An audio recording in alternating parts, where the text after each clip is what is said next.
আসসালামু আলাইকুম, সবাইকে স্বাগতম। প্রিয় শিক্ষার্থী বন্ধুরা, আজকে আমি হিসাব বিজ্ঞান বিষয়ে প্রাপ্য হিসাবের হিসাব সংক্রান্ত সিলেট বোর্ড 2017 সালে যে সৃজনশীল প্রশ্নটি এসেছিল প্রাপ্য হিসাব সংক্রান্ত ওই প্রশ্নটির সঠিক সমাধানের চেষ্টা করব। তো সমাধানের জন্য তোমাদের সাথে আছি আমি মোহাম্মদ সিরাজুল ইসলাম। চলো শুরু করা যাক। প্রথমে প্রশ্নটা দেখে নিই, প্রশ্ন কি বলা আছে। যে এখানে একটি ছোট্ট উদ্দীপক দেওয়া আছে। এখানে বলেছে এই ছোট্ট রেয়ামিল দেওয়া আছে। রেয়ামিলের 3টা আইটেম: প্রাপ্য হিসাব, অনাদায়ী পাওনা আর অনাদায়ী পাওনা সঞ্চিতি। এগুলি সব পুরাতন। এই অনাদায়ী পাওনাটাও পুরাতন, অনাদায়ী পাওনা সঞ্চিতিটাও পুরাতন। এবার সমন্বয়ে বলেছে প্রাপ্য হিসাবে 10,000 টাকা আদায়যোগ্য নয় বা হিসাবভুক্ত করতে হবে অনাদায়ী পাওনা হিসাবে। এটা হচ্ছে অতিরিক্ত অনাদায়ী পাওনা বা নতুন অনাদায়ী পাওনা, যাই বলি না কেন। আবার বলছে অবশিষ্ট প্রাপ্য হিসাবের উপর 7% অনাদায়ী পাওনা সঞ্চিতি সৃষ্টি করতে হবে। অর্থাৎ এই 2 লক্ষ থেকে 10,000 বিয়োগ করে যা থাকবে তার উপর 7% নতুন অনাদায়ী পাওনা সঞ্চিতি সৃষ্টি হবে। ক নম্বরে বলেছে যে অনাদায়ী পাওনার ক নম্বরে বলেছে কি অনাদায়ী পাওনার জের নির্ণয় করো। তো অনাদায়ী পাওনার জের বলতে বোঝায় অনাদায়ী পাওনা সঞ্চিতির নতুন অনাদায়ী পাওনা সঞ্চিতির পরিমাণ যেটা, সেটাই অনাদায়ী পাওনার জের। নতুন অনাদায়ী পাওনা সঞ্চিতি যেটা, সেটাই অনাদায়ী পাওনার জের। তো এইভাবে আমরা হিসাব করতে পারি। লক্ষ্য করি নতুন অনাদায়ী পাওনা সঞ্চিতির পরিমাণ নির্ণয়। নতুন অনাদায়ী পাওনা সঞ্চিতি আর 31শে ডিসেম্বর তারিখে অনাদায়ী পাওনা সঞ্চিতির জের, দুইটা এক কথা। কারণ আমরা যদি খতিয়ান করি অনাদায়ী পাওনা সঞ্চিতি, তাহলে নতুনটাই বের হবে। যখন খতিয়ান করবো গ নাম্বারে, তখন আমরা মিলিয়ে নেব, দেখব।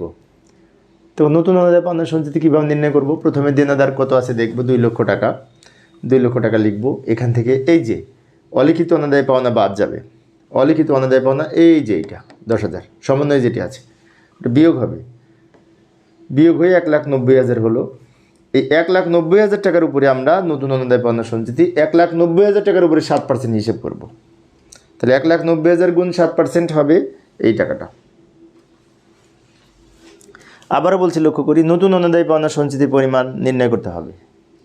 তো সেক্ষেত্রে নির্ণয় করার জন্য কি করব?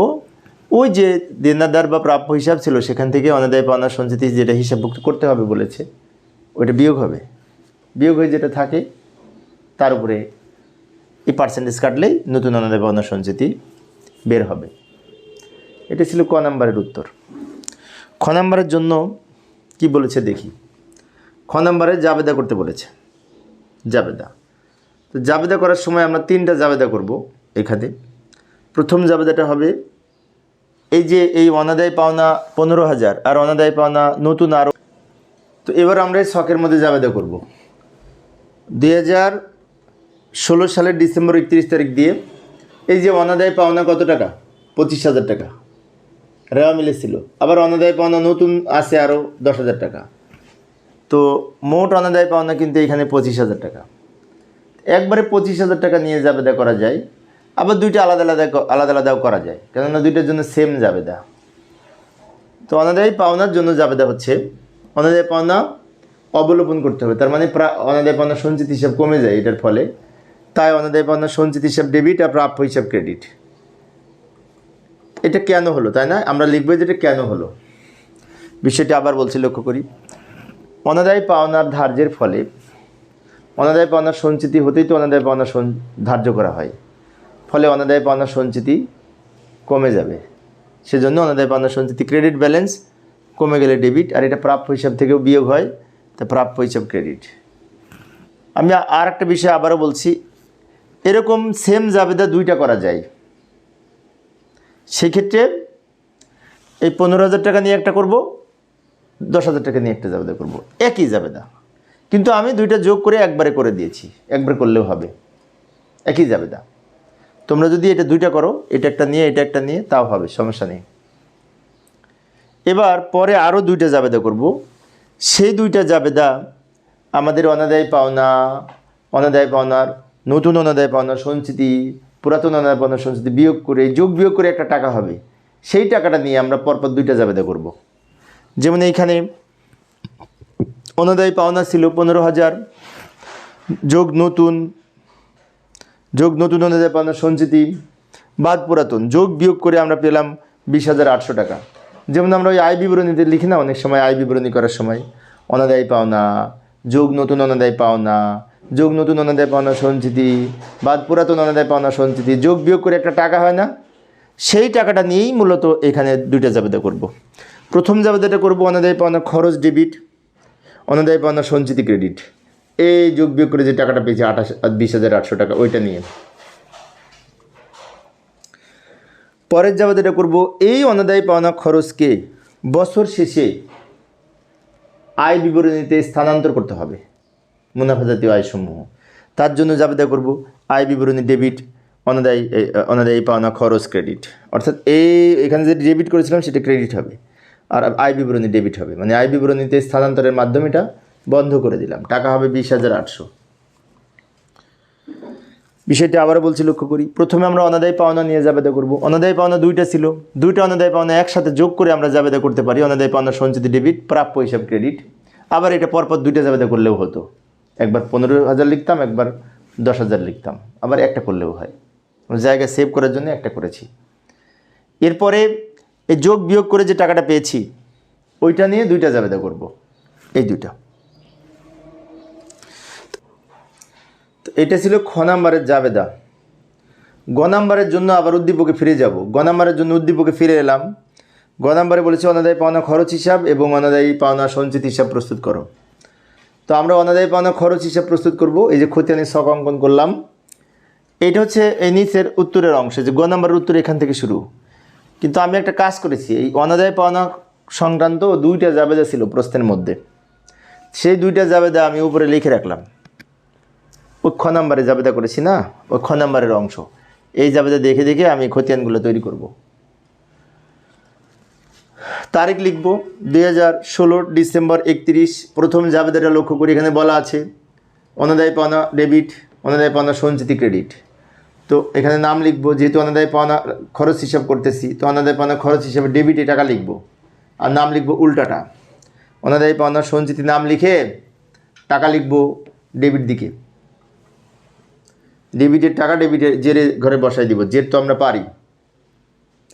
এবার পরের জাবেদাটাই কিন্তু আবার অনাদায়ী পাওনা খরচ হিসাব ক্রেডিট আছে, তাহলে ডেবিটের আয় বিবরণী নাম লিখব আর টাকা লিখব ক্রেডিট দিকে।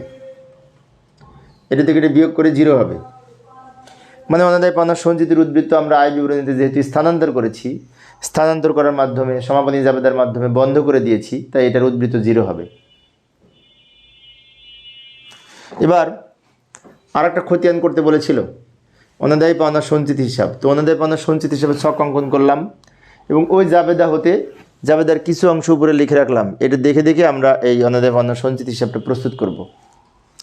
তো অনাদায়ী পাওনা সঞ্চিত হিসাবে প্রস্তুত করার জন্য প্রথমে জানুয়ারি 1 তারিখ দিয়ে ব্যালেন্স বিডি বলে অনাদায়ী পাওনা সঞ্চিতির একটা উদ্বৃত্ত ছিল, অঙ্কের মধ্যে একটা উদ্বৃত্ত ছিল, ওই টাকাটা আমরা এখানে লিখব, ক্রেডিট দিকে লিখব। 17,500 টাকা প্রশ্নে ছিল অনাদায়ী পাওনা সঞ্চিতির প্রারম্ভিক উদ্বৃত্ত, এবং এটা হচ্ছে পুরাতন, প্রারম্ভিকটা পুরাতন। এই বিডি লেখার পরে বাকিটা জাবেদা থেকে তুলব। জাবেদায় কি বলেছে, অনাদায়ী পাওনা সঞ্চিত হিসাব ডেবিট। তো অনাদায়ী পাওনা সঞ্চিত হিসাবে ডেবিটে টাকা লিখব, নাম লিখব প্রাপ্য হিসাব, প্রাপ্য হিসাব নাম লিখে ডেবিট দিকে টাকা লিখব। এবং এই প্রাপ্য হিসাব এখানে অনাদায়ী পাওনা সঞ্চিতির এটা ডেবিট, এটা ক্রেডিট। তো ডেবিট ক্রেডিট যোগ বিয়োগ করে ডেবিটটা বড় হয়, সেজন্য এটা থেকে এটা যোগ বিয়োগ করে 7,500 টাকা ডেবিট বড় হচ্ছে, তাই ডেবিট দিকে লিখব। ডেবিটে 25,000, ক্রেডিটে 17,500, দুইটা যোগ বিয়োগ করে 7,500 টাকা পার্থক্যটা কোন দিকে লিখবে, এদিকে না এদিকে, তাই না? ডেবিট যেহেতু বড়, যেটি বড় সেই দিকে লিখতে হবে। আর একটা জাবেদা আছে, অনাদায়ী পাওনা খরচ ডেবিট, অনাদায়ী পাওনা সঞ্চিতি ক্রেডিট। তো অনাদায়ী পাওনা সঞ্চিতি ক্রেডিট দিকে টাকা লিখব, নাম লিখব এই ডেবিটের নামটা, ডেবিটের নামটা লিখব আর টাকা লিখব ক্রেডিট দিকে। খতিয়ানের নিয়ম তো আমরা পারি, তাই না? যে 9 থেকে খতিয়ান করতেছি, প্র্যাকটিস করতে হবে ভালো করে, তা নাহলে মনে থাকবে না। এবার এটা ডেবিট, এটা ক্রেডিট, ডেবিট ক্রেডিট যোগ বিয়োগ করে ক্রেডিট বড়, তাই যত পার্থক্য ক্রেডিট দিকে লিখব, কারণ ক্রেডিট বড় 13,300 টাকা। তো এটা হচ্ছে অনাদায়ী পাওনা সঞ্চিতির সমাপনী উদ্বৃত্ত। ওই যে কিছুক্ষণ আগে বললাম ক নাম্বারে অনাদায়ী পাওনা সঞ্চিতি আমরা পার্সেন্টেজ নির্ণয় করেছিলাম, 13,300 টাকা হয়েছিল, ওইটার সাথে সমাপনী উদ্বৃত্ত মিলে যাবে। সেজন্য নতুন অনাদায় পাওনা সঞ্চিতির যে জের, সেইটাই অনাদায় পাওনা সঞ্চিতির সমাপনী জের হিসেবে গণ্য হয়। তো প্রিয় শিক্ষার্থী বন্ধুরা, এই ছিল আজকের আলোচনা। শিক্ষার্থীদের অনুরোধে আমি অল্প অল্প করে আলোচনা করি, যাতে শিক্ষার্থীরা বোরিং ফিল না করে। পরের ক্লাসটি দেখার আমন্ত্রণ রইল। খোদা হাফেজ।